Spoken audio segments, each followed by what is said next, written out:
या आहेत मीनाक्षी नटराजन, ज्या मध्य प्रदेशमधून राज्यसभेची निवडणूक लढवत आहेत, आणि हे आहेत परिमल नथवानी, जे झारखंडमधून राज्यसभेची निवडणूक लढवत आहेत. दोघांकडून जवळपास निवडणुकीचा फॉर्म भरत असताना सारखी चूक झालेली आहे.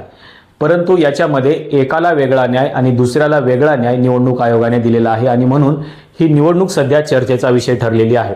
तुमच्या लक्षात आलं असेल की यातल्या कोणाला योग्य न्याय मिळालेला आहे आणि कोणाला अयोग्य न्याय मिळालेला आहे. आता तुम्ही जर बघितलं असेल तर मीनाक्षी नटराजन या काँग्रेसकडून निवडणूक लढवत आहेत आणि परिमल नथवानी हे बीजेपी कडून निवडणूक लढवत आहेत. आता तुमच्या लक्षात आलं असेल की कोणाचा फॉर्म रद्द केलेला आहे आणि कोणाचा फॉर्म हा त्याच्यामध्ये जरी चूक झाली असली तरी तो योग्य आहे असं सांगितलेलं आहे. आता ही चर्चा का सुरू झालेली आहे हे आपण एकदा बघूया, म्हणजे तुमच्या लक्षात येईल की निवडणूक आयोग नेमकं आपल्या या देशामध्ये काय करायला लागलेलं आहे. निवडणूक आयोगाने या दोघांच्या फॉर्ममध्ये काही त्रुटी काढलेल्या होत्या.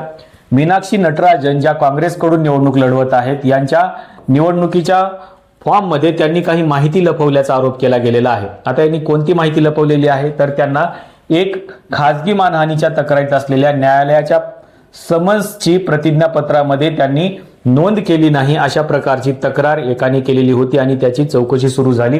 दुसरी महत्वाची गोष्ट म्हणजे कोणतीही कायदेशीर सुधारणा करण्याची किंवा स्पष्टीकरण देण्याची संधी त्यांना निवडणूक आयोगाने दिली नाही.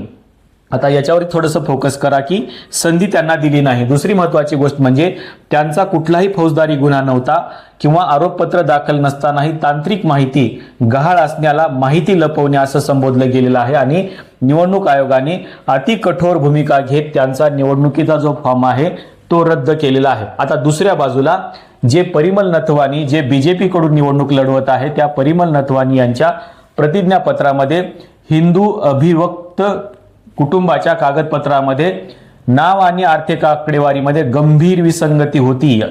निवडणूक निर्णय अधिकाऱ्यांनी आक्षेपानंतर ही स्पष्टीकरण स्वीकारून त्यांना अर्ज तात्काळ वैध घोषित केलेला आहे. आता बघा, त्यांची जी काही तक्रार होती त्याच्यामध्ये त्यांचं नाव वेगवेगळं होतं एक, आणि आर्थिक विसंगती होती आकडेवारीमध्ये, या दोन गोष्टी होत्या. तरीही निवडणूक आयोगाने त्यांना त्यांचं म्हणणं मांडण्यासाठी संधी दिली. इकडे मात्र मीनाक्षी नटराजन यांना कोणत्याही प्रकारची संधी दिली नाही. यांना संधीही दिली आणि त्यांचा अर्ज तात्काळ वैध घोषित केला. इकडे संधीही न देता त्यांचा अर्ज डायरेक्ट अवैध केला गेला.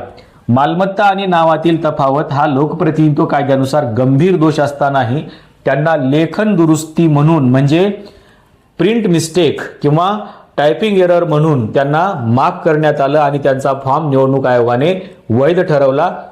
आणि यांना फक्त एका प्रकरणामध्ये समन्स दिलेला होता, त्यांच्यावर कोणत्याही प्रकारचा फौजदारी गुन्हा देखील दाखल झालेला नव्हता, पण तरीही यांचा फॉर्म अवैध ठरवला आणि या भाऊचा फॉर्म मात्र त्यांनी वैध ठरवला. दोघांच्याही बाबतीमध्ये जर निवडणूक आयोगाला सारखाच न्याय द्यायचा असता तर त्यांनी मीनाक्षी नटराजन यांना देखील त्यांचं म्हणणं मांडण्याची संधी दिली असती. जर त्यांना परिमल नथवानी यांना जर संधी दिली असेल तर त्यांनाही संधी द्यायला पाहिजे होती. त्यांच्यावर कुठल्याही कोर्टामध्ये गुन्हा दाखल नाही, काही नाही, फक्त एका प्रकरणामध्ये साक्षीदार म्हणून समन्स आलेला होता, बस एवढाच त्यांचा गुन्हा होता. आणि इकडे मात्र त्यांनी कुटुंबाच्या नावामध्ये बदल आहे, आर्थिक आकडेवारीमध्ये गंभीर स्वरूपाच्या दुरुस्त्या आहेत, तरीही त्यांचा फॉर्म वैध ठरवला गेला आणि तो स्वीकारला गेला.